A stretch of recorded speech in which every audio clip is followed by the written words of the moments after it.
Sa gitna ng mga hamon dulot ng tensyon sa Middle East, tulong ni Pangulong Ferdinand R. Marcos Jr. sa sektor ng agrikultura patuloy na nag-uumapaw. Ngayong araw ay binisita ng Pangulo ang La Trinidad Vegetable Trading Post at ang Benguet Agra Pinoy Trading Center kasama si Department of Agriculture Secretary Francisco Kiko Tiu Laurel Jr.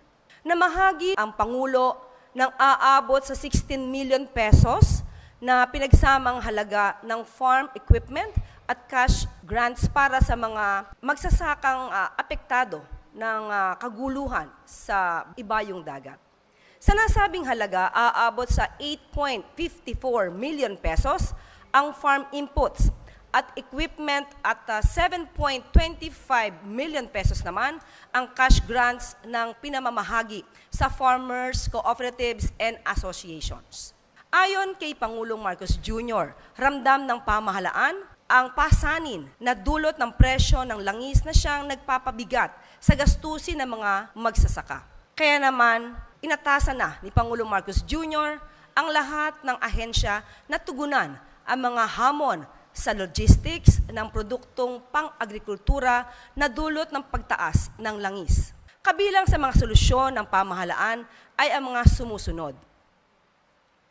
Pagbubukas ng agricultural trading centers, pansamantalang libreng toll fees sa mga agri-truck na bumabiyahe sa mga expressway sa Luzon. Fuel subsidy na halagang 3,000 hanggang 5,000 pesos mula sa Department of Agriculture. Pamamahagi ng personal assistance to farmers and fisherfolk at ng families or PAFF kung saan tatanggap ng mahigit 2,300 pesos na cash assistance ang higit 4 na milyong magsasaka sa buong bansa. Pinag-igting na rin ang Kadiwa stores at ang pagbili ng DA ng mga saan mang lugar na at bibili na rin ng Office of the President ang humigit kumulang na 20 toneladang gulay, tig 10 tonelada mula sa La Trinidad at 10 tonelada rin mula sa Ordaneta. Ipapamahagi ito sa mga nangangailangan nating mga kababayan sa Metro Manila, kasama na ang Muntinlupa bilang tulong.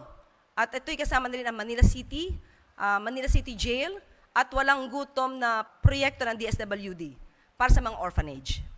Sa huli, binigyan diin ng Pangulo na makakaasa ang taong bayan sa walang patid na pagtulong ng pamahalaan upang mapagaan ang buhay ng bawat Pilipino sa gitna ng mga paghamon sa loob at labas ng bansa.